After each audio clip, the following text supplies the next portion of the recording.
even when I went to Nickelodeon, there was a lot of stuff that, that we wasn't able to emphasize on, like, because he decided to stand on business and not sit on the business. It was wrong.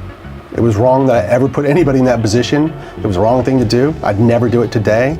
I'm embarrassed that I did it then. So, you guys, it's starting again. Another Nickelodeon scandal is brewing, and this time, it's not coming from a former child star in a documentary. It's coming straight from Lil JJ himself. A post from his old Facebook page has resurfaced, and it's sending chills through the internet.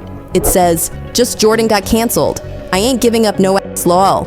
At the time, everyone laughed. They thought he was joking about his show being canceled, brushing it off like just another wild comedian moment. But now, that post doesn't sound funny anymore. It sounds like a warning. Because reports are spreading that Lil JJ is allegedly preparing to sue Nickelodeon for $100 million, accusing the network of endangerment, coercion, and emotional distress. And if you've seen how Hollywood's been crumbling lately, from Quiet on Set to new Nickelodeon exposes, you already know this could get ugly. Kelly took my girlfriend! Now, it's wild to think that one line from years ago might have been his way of saying something wasn't right back then. And when you hear who allegedly tried to bend him over, you'll understand why this lawsuit could completely destroy Nickelodeon's reputation.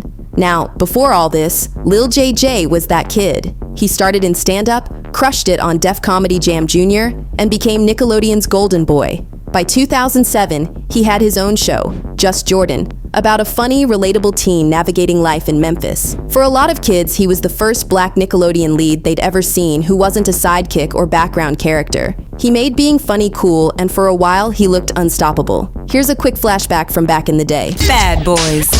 You know it ain't right? How nice girls like bad boys. Why is that? What, they don't have any troubles in their lives, so they have to go date some? My mom taught me to treat girls with respect. But behind the smiles, Nickelodeon's family-friendly image was starting to crack. The 2000s were full of chaos behind the camera, stories of toxic sets, creepy adults, and producers who had way too much power. And while Dan Schneider wasn't directly tied to Just Jordan, people who worked across Nickelodeon shows say the culture was the same everywhere: loose supervision, inappropriate jokes, and pressure to keep quiet and keep filming. Then came Quiet on Set, the dark side of kids' TV. The docuseries blew the lid off everything. Actors crying on camera, old scripts resurfacing, and fans realizing their childhood favorites were built on pain. After that, people went back and rewatched old clips, searching for red flags they might have missed. And that's when Lil JJ's post started trending again. It suddenly didn't look like a joke anymore. It looked like a cry for help. Here's a clip from Quiet on Set that perfectly captures what people are now connecting to JJ's story. When did things change for you on set? I was very much like my character Nicole. Like I was very bubbly and smiley. All I wanted to do was like be friends with everybody, but then it just grew into a whole other realm. It felt like bullying 101. Pun intended. Yeah. Okay, this is officially horrible. And what sort of bullying or behaviors were you on the receiving end of? It was like, why do you smile so much? Are you an alien? You know, why are you so nice? I would start noticing when I was smiling. Dimming your light. Yes. Fans on social media started saying things like, "I believe her.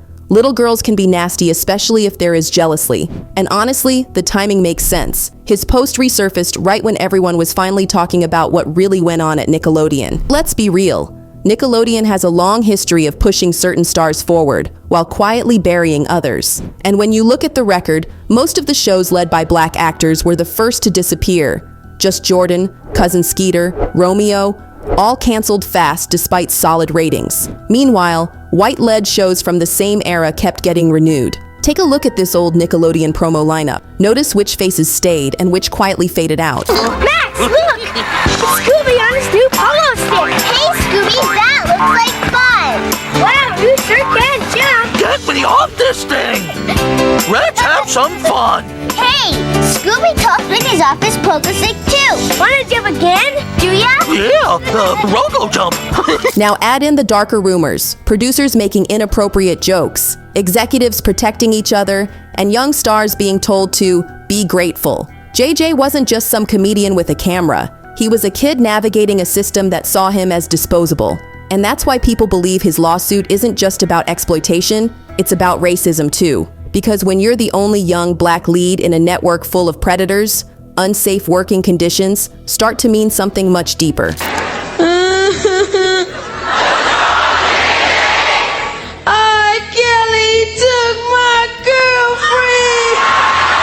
Here's where things get serious. According to Chatter Online, Lil JJ is gearing up for a $100 million lawsuit against Nickelodeon, claiming the network created an environment that was both unsafe and predatory.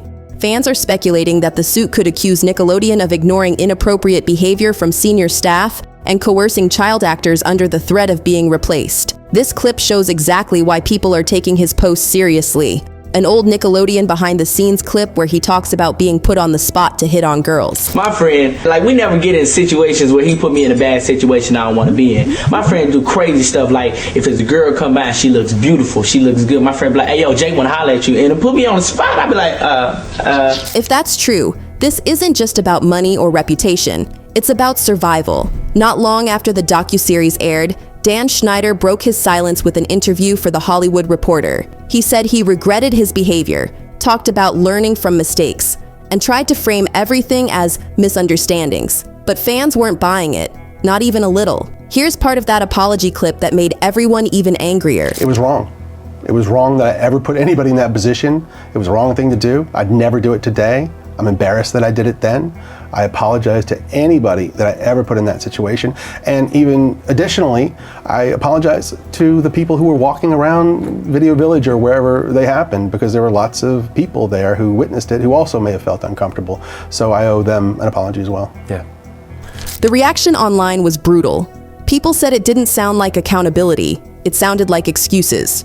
One viral comment said, "The fact that Dan is letting one of his former employees interview him rather than a legitimate journalist is very telling. He wants to put on a show of holding himself accountable without letting go of any control he has over the narrative." Another read, his entire apology was basically, "I'm sorry you felt that way." That's what set everyone off. Because instead of showing remorse, it felt like he was trying to clean up his image without admitting what really happened. And now, people think JJ's upcoming lawsuit might actually use that apology against Nickelodeon. Proof that the network knew something was wrong and chose to look the other way. Because if Schneider's admitting to unprofessional behavior, what else is buried in those archives? Now guys, this is the part of the story that's making everyone sick to their stomach. Online, people are convinced that the phrase, "I ain't giving up no ass," wasn't just a joke, it was literal. According to growing fan theories, JJ may have been targeted by one of Nickelodeon's senior producers, someone who also worked closely with other male teen stars during that same era. Here's a clip of a fan theory speaking on the same. I mean, all of us now at our big messy age, y'all can speculate on that however you want. But me personally, I'm proud of this young brother. I'm proud of this man. That was some gangster shit. You supposed to stand on that. That's gangster shit. Like, that should be crazy, bro. We swear nobody know what they doing. Now, none of this has been confirmed, but the pattern is disturbing. Viewers are now demanding that Nickelodeon's archives, contracts, and supervision logs be reinvestigated by federal authorities. And before you go, let's talk about what's at stake. If this $100 million lawsuit actually goes through, and if JJ wins, Nickelodeon could be forced to publicly admit fault, pay damages, and release sealed documents. That could open the door for more former child actors to come forward, potentially sparking a massive class action case against kids' networks across Hollywood. And think about it. JJ's story started with a canceled sitcom, but it could end with the biggest reckoning in children's television history.